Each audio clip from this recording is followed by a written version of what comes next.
For those of you that have supported one Nigeria in one way or the other, you are going to pay the ultimate price. It's not yet started and you are crying out loud. My people, you don't sit. As I'm speaking to you, I want to just borrow 20 minutes of your time. This 20 minutes of your time is going to shock you, and I bet you, you will never regret watching this video. They don't have come out in full force and start advocating for the total disintegration of Nigeria because they have found out that Nigeria can never work. And this is exactly what that you have been shouting for years back. And many of you despised on us. Many of you called us names. Many of you said that we are not maker. Today, our market is not yet time. It's not yet time. But please, however, I want to use this time to urge all my Biafran brothers, wherever you are, please spread this message. Don't join this their movement. I said it again.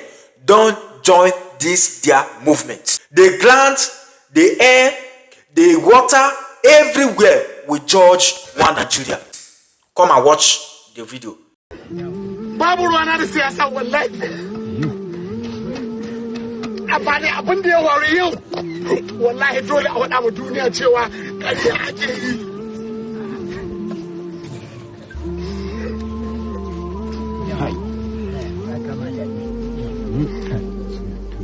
Wannan zai fito fili ne in magana ba ɓoye ba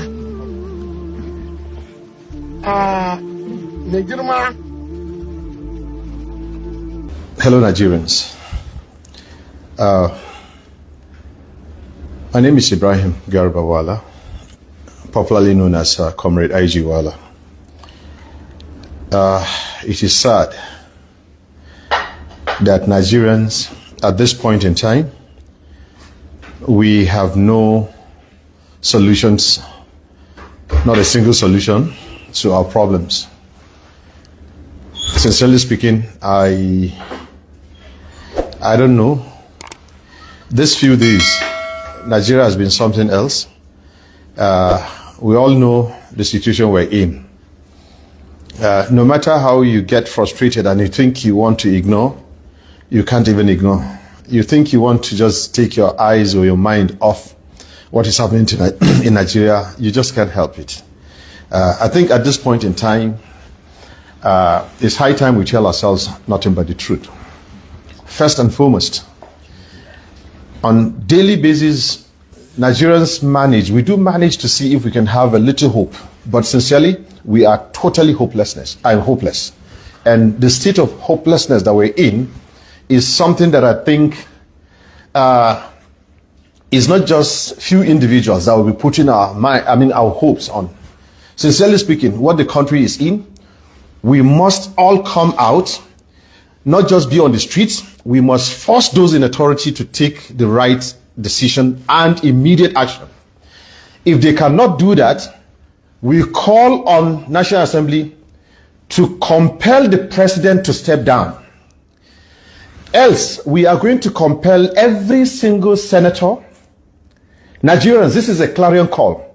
No senator in your area should be spared to stay at home.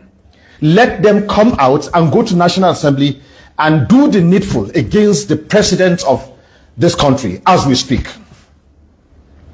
Every member of a parliament should leave his house, should leave her house, go straight to National Assembly, take an immediate decision to end this crisis that we're in.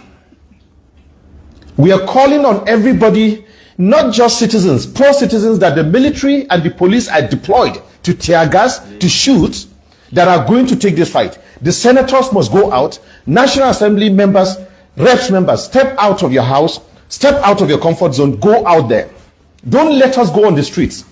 You are going to kill, if you cannot kill the bandits, you're going to kill us. This is a clarion call. No any senator, I'm going to do that in Hausa. Jama, enough of this nonsense. Kudu da Arewa, Babu, north, south, all over the country. We don't have a country and we're sitting down. No. Do what they can, the senator, let them get out of their homes. Let them go back to National Assembly. If it takes them sleeping on in National Assembly, let them do that. But they don't have the comfort to stay within the community. We've been allowing this we thought these people care. Now, the Minister of Defense or Ministers of Defense live everywhere you are. You must move to the streets and do the needful. Enough is enough. We cannot just take this. For God's sake, what is this? Enough of this. So what I can do wani matashi, do wani Nigeria, do what they can yada mu ba mai kishi ba maganan kishi anan. Maganan shine wa yake so ya rayu zuwa gobe. Ba maganan kishi bane. You see, this is what is going on in the country. These same leaders, these same politicians, and the military, you don't care. The politicians are misusing you, misguiding you, misinforming you, and at the same time, you share the little opportunities, the bounties you have, the resources you have. Corruption in any way, you people are, you think you're getting yourselves rich. Now, this is it. Look at how this general died. How many generals died as a result of this fight, this war? What is happening? What are you doing? Now, the point is this. You've allowed these things to escalate. The Boko Haram of today, that is what is happening. The insurgency in the northeast, it is not that insurgency of Muhammad Yusuf. You should know that it is the recklessness, the carelessness that ended up giving us what we have today. Now it has created opportunity for the same rat-tat elements. Now they have international collaborators. They have moved into our territory. They have actually become in fact, Sambisa is now a global province for all these terrorists. Yes. The same way the Northwest is now another, let me say, is another hub where every terrorist within the Sahel is now taking comfort or is taking refuge. Now the point is this: we must not agree that this same carelessness should continue. These guys are out. These guys are hunting us like rats. Anywhere citizens are, these guys are picking. No, we are not agreeing with this. Is enough. Is enough. Is enough. We are coming on the street. We are calling on no senator. I repeat this because these people in National Assembly are not. Look, that National Assembly does not belong to few people. It is for Nigerians. That building is meant. That is the umbilical code of democracy itself. That is where democracy is hinged on. We should not allow anybody to take National Assembly to become their business center where they make money without doing anything. We must chase these people from the comfort of their homes back to National Assembly until they do something. We are saying no to that. This is the angle of protest that I personally am going to pull. Anywhere you see, if you see a senator or a rep member, choose him out of that environment. So just recently, about 2-3 days ago in Benue State, the chairman of Miyetti Allah Cattle Breeders Association, Mark Ban, was killed in Ohimini local government in Benue South Senatorial District. He also allegedly killed his son. You know, because I'm involved in humanity, and just like all human beings, the death of any human being diminishes me. There's a famous line from John Donne, who says the death of any human being at all diminishes me because I'm involved in humanity. And so we find such an extrajudicial killing condemnable. But come to look at it, what is Miyetti Allah, whose leader has been killed? I personally know Alhaji Ardu Rikus. I know him. We had a meeting in Yerota, my village, in the primary school there, on May 15th, 2020, with the late chairman of Miyetti Allah in Nasarawa State, who was also killed, by the way, in Garaku in 2021. You know, that is Ardu Muhammadu Husseini. We had a meeting. I was part of the Benue delegation, which included John Engi, former local government chairman of Guma, my daddy, political leader of Hiarif, Avin Egbom, you know, Barrister George Usongo, my colleague, and my senior brother. We had a meeting, a peace meeting, because that's a Benue State delegation, and they were part of it. They came, including this Rikus, who was killed.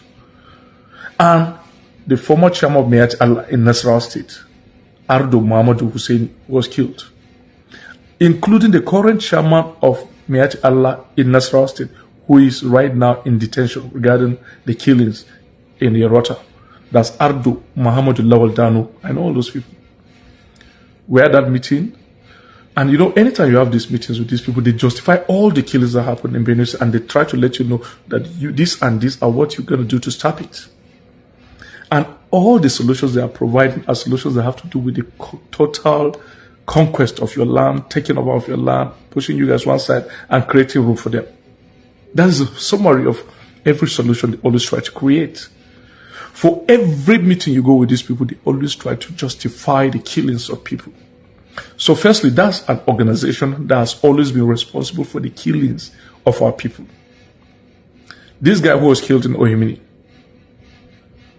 he has been the chairman of Mayat Allah Cattle Breeders Association of Benue chapter for so long. I've known him all this while.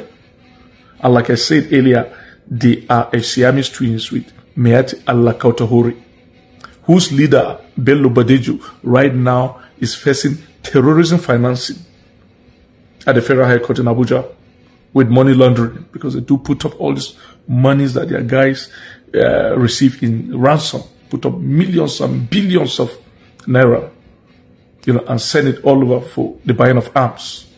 And so the United States government, via the United States Congress, designated these two groups rightly, very rightly, as terrorist, global terrorist organization in their Nigerian Religious Freedom and Accountability Act. Putting them side by side with Hamas, with Hezbollah, with Al-Qaeda, with Taliban, with Al-Shabaab, with Houthis, with ISIS, ISWAP, Boko Haram. So, Mayat Allah, why they've been, and I want to tell you, that's the most dangerous terrorist organization in the world. Of course, the Global Index on Terrorism has placed the Fulani terrorists as the fourth most dangerous terrorist organization in the world. So the Benue guy was killed recently. As much as, some of us condemn any form of extrajudicial murder. But the truth of the matter is that there's no killing anywhere in Benue State conducted by the Fulani. Whether it's in Guma, it's in Gwe West, Agatu, Apa, Ohimini, Okboku, Kwande, Makudi, Buruku, Logo, Ukum, Katinala. No killings anywhere in Benue conducted by Fulanis. That these guys are not part of it. That's the Mayat Allah Kautahori and Mayat Allah Cattle Breeders Association of Nigeria, Magban, whose leader was just killed in Benue. So none of these killings happening in Benue, in our own ancestral land, killing of our own people, that they are not part of it, they do not abate it, aid it, they do not have acts accessory to the fact of it, before and after, there's none. Yes, you have seen it. Now they are crying out blood. It's not yet time. This is just a rehearsal. This is not just the beginning. Yes, because many of you are just deaf and dumb. When we started, we exposed all this evil, and many of you mocked on us. Many of you despised on us. Many of you called us names. Today, how markets? Biafrans, don't ever try to join this movement. Let that cry reach to their boomerang. Is either Biafra or nothing, because there is nothing good coming out of expired product. Nigeria is an expired country. In fact, Nigeria was never a country for one day. Nigeria is just a mere geographic area that was managed by some rogues and touts called themselves the politicians. And that is the main reason why we are fighting the last fight to make sure we restore Biafra in our own time, so that our own generation will not suffer what we have suffered in this hand of these jungle animals. So please, don't join this revolution. Don't join this revolution. All we want as a Biafrans is just Biafra or nothing. Share this video. I come in peace. Who am I? I'm only a messenger. If you love what we do here in this Global Love Channel TV, please don't hesitate to touch your hand for subscribe button, like, and turn on the notification bell so that whenever we upload a new video like this, you'll be the first person to be notified. And in doing that, you are encouraged not to do more, because togetherness we shall save life together. Africa is always a great continent, and in Biafra, Africa rise the more. Till next time, see you in my next video. Bye for now. Thank you.